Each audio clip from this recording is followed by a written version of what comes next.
Good morning students. स्वागत है आप सभी का ऑनलाइन यूट्यूब क्लासेस में।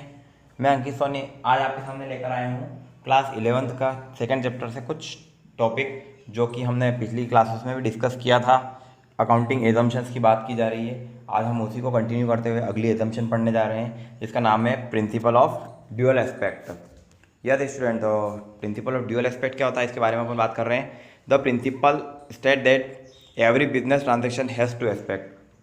ये प्रिंसिपल क्या कहता है, हर बिजनेस ट्रांजेक्शन चाहे कोई भी डीलिंग हो, बिजनेस में एक ट्रांजेक्शन हो या कितनी भी transaction has, every transaction has two aspect.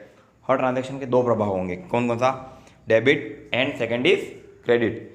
ये याद रखने वाली बात है। क्या दो ट्रांजेक्शन के दो इफेक्ट कौन कौन से हैं? First is debit, second is credit. अब इसका एग्जाम्पल से समझते हैं। अब देखो, for example A sold to B goods worth ₹5,000 for cash. क्या बताया गया है? ए ने बी को 5,000 रुपये कुछ भी नगद कैश सेल किया है, कुछ भी बेचा है उसने। हियर टू एस्पेक्ट अंडर, यहाँ पे दो एस्पेक्ट हुए हैं। कौन कौन से? देखो, ए ने बी को बेचा, नगद बेचा है, याद रखना। तो यहाँ पे दो एस्पेक्ट है।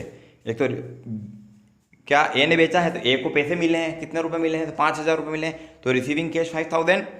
और सेकेंड एस्पेक्ट क्या होगा? टू एस्पेक्ट ऑफ बी क्या होगा?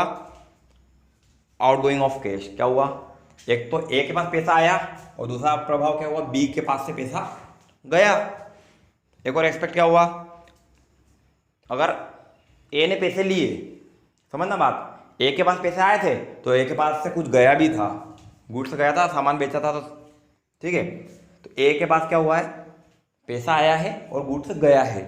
और बी के पास भी साइमल्टेनियसली हुआ है। क्या हुआ है?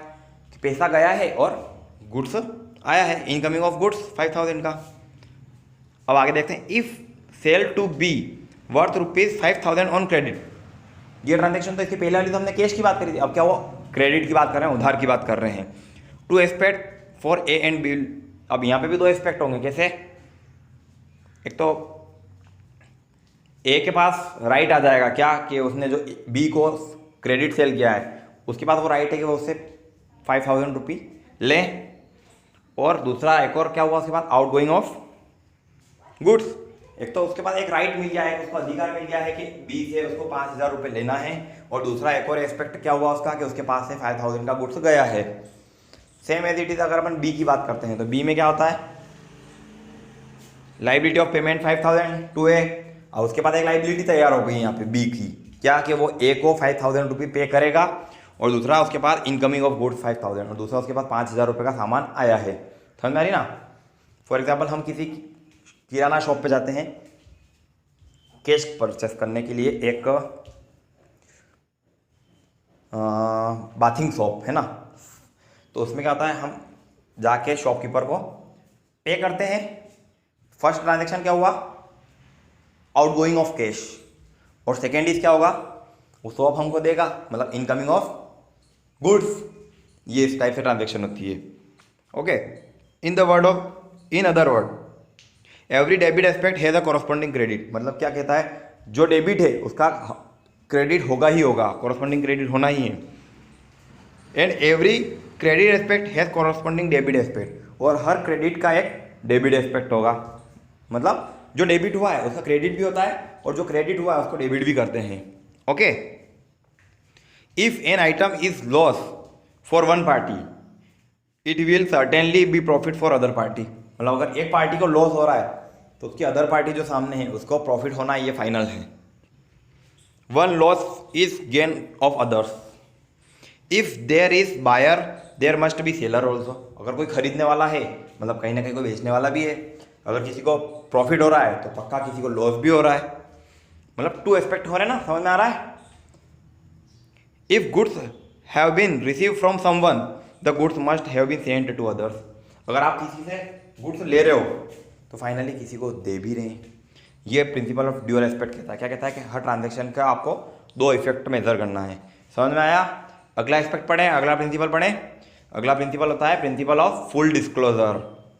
फुल डिस्क्लोजर मतलब जो भी मटेरियल इन्फॉर्मेशन है, जो भी इन्फॉर्मेशन है बिजनेस से रिलेटेड, सारे डिस्क्लोज कर देना है। यहाँ पर क्या होता है? देखो, according to this principle all material information और fact must be disclose in accounting. जो भी अकाउंटेंट से संबंधित जो भी इम्पोर्टेंट मटेरियल, महत्वपूर्ण जानकारी है, वो आपको बुक्स ऑफ अकाउंटिंग में डिस्क्लोज करना है, शो कर देना है। In other word, perfect impartiality and honesty should be observed in preparing the books of account. मतलब अगर आप बुक्स ऑफ अकाउंट प्रिपेयर कर रहे हैं, अकाउंटिंग की बुक्स प्रिपेयर कर रहे हैं, तो वहाँ पे आपको इम्पार्शलिटी, मतलब कोई भेदभाव और कोई बेईमानी नहीं करना है, पूर्णतः ईमानदारी से उस बुक्स को प्रिपेयर करना है। समझ में आ रहा है? No manipulation should be made purposely. किसी भी प्रकार का कोई घोटाला या ऐसी कोई गड़बड़ उसमें नहीं करना है हमको अकाउंट्स में।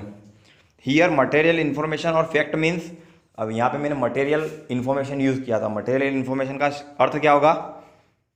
दोज इन्फॉर्मेशन और फैक्ट विच कैन अफेक्ट और alter the result of accounting. मतलब वो सारे ट्रांजेक्शन, मटेरियल इन्फॉर्मेशन उसमें आपको पोस्ट करना है अकाउंटिंग बुक्स में, जो कि कहीं ना कहीं उसको ट्रांजेक्शन को अफेक्ट कर सकते हैं। मतलब सारी इंपॉर्टेंट जानकारी आपको उसमें मेंशन करना है। The aim of this principle is to acquaint all concerning group with the actual position of business. मतलब इसका सीधा उद्देश्य क्या है कि जो भी बिजनेस से रिलेटेड जुड़े हुए हैं, समझ में आ रही है? यस स्टूडेंट्स, तो क्या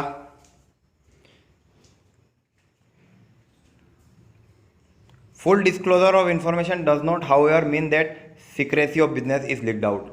मतलब यहाँ पे फुल डिस्क्लोजर का ये मतलब नहीं है कि हमने बिजनेस की प्राइवेसी को लीक कर दिया। यहाँ पे फुल डिस्क्लोजर का मतलब क्या, जो मटेरियल इन्फॉर्मेशन थी अकाउंटिंग से रिलेटेड, उनको हमको यहाँ पे मेंशन कर देना है। मतलब जो भी मटेरियल इन्फॉर्मेशन, जो भी इंपॉर्टेंट, जो कि अकाउंट से रिलेटेड है, उन सबको बुक्स ऑफ अकाउंट में लिख देना है आपको। ओके स्टूडेंट, नेक्स्ट प्रिंसिपल की बात करते हैं, principle of matching revenue with cost. Yes, principle of matching revenue with cost क्या कहता है? According to this principle, income can be determined by matching revenue the business with the cost. मतलब जो income है बिजनेस की, उसको match करना है आपको उसकी कॉस्ट से। मतलब जितना आप कमाई कर रहे हैं उसको कॉस्ट से रिलेटेड करके प्रॉफिट को निकाला जाएगा। इसको एक एग्जांपल से समझते हैं अपन। If it is known that the sale are worth ₹6 lakh. यहाँ पे एक एग्जांपल दिया गया है कि एक बिजनेसमैन ने 6 लाख रुपये का सेल किया है। The amount of profit can not be ascertain on the basis of this information only. अब क्या 6 लाख का अपन ने सेल किया, इससे आपको पता चला कि प्रॉफिट कितना हुआ? मैंने 6 लाख का सेल किया, पता चला प्रॉफिट कितना हुआ? नहीं पता चला। तो प्रॉफिट कैसे पता चलेगा? फॉर असर्टेनिंग द प्रॉफिट और loss we must know the cost of sale. Profit या लॉस निकालने के लिए हमको सबसे पहले पर उस प्रोडक्ट की कॉस्ट, उसकी लागत पता करना पड़ेगी कि वो प्रोडक्ट हमको एक्चुअली कितने का था। 6 लाख में तो बेचा है, लेकिन वो अब हमको कितने में पड़ा था। ठीक है। If with the above information of sale worth ₹6 lakh the cost of sale is also given say worth ₹4,50,000। मतलब जो कॉस्ट थी उसकी कितनी थी? 4,50,000, लेकिन सेल कितने में किया हमने? 6 लाख में। We can easily see that the gross profit will be 1,50,000। पता चल गया 6 लाख में बेचा है, 4,50,000 में हमको रखा था, तो दोनों के बीच का डिफरेंस है वो हमारा प्रॉफिट, और ग्रॉस प्रॉफिट इज 1,50,000। ठीक है। अब इसमें एक और एक्सपेंसेस हमने किया था सेलिंग करते time, selling and distribution expenses किए थे हमने 40,000 रुपीज़। तो 40,000 रुपीज़ के लिए जो सेल होगा तो उसको क्या करेंगे, अपने 1,50,000 में से उसको माइनस कर देना है। ठीक है। तो 4,50,000 में 1,50,000 में से 40 और माइनस हो जाएंगे। तो ग्रॉस प्रॉफिट में माइनस किया हमने 40,000, तो आपका नेट प्रॉफिट जो फाइनल आया है आपके पास 1,50,000 में माइनस क्या किया? 40,000। तो ये डिफरेंस पता चला आपको 1,10,000। तो the cost of sale can be found with the help of the following formula हम अगली क्लास में डिस्कस करेंगे। ओके स्टूडेंट, ये आज आपके 3 टर्म्स थे, तीनों को अच्छे से समझना, इंपॉर्टेंट टर्म्स है। इस पर कमेंट करने के लिए आपको एग्जाम में पूछा जा सकता है।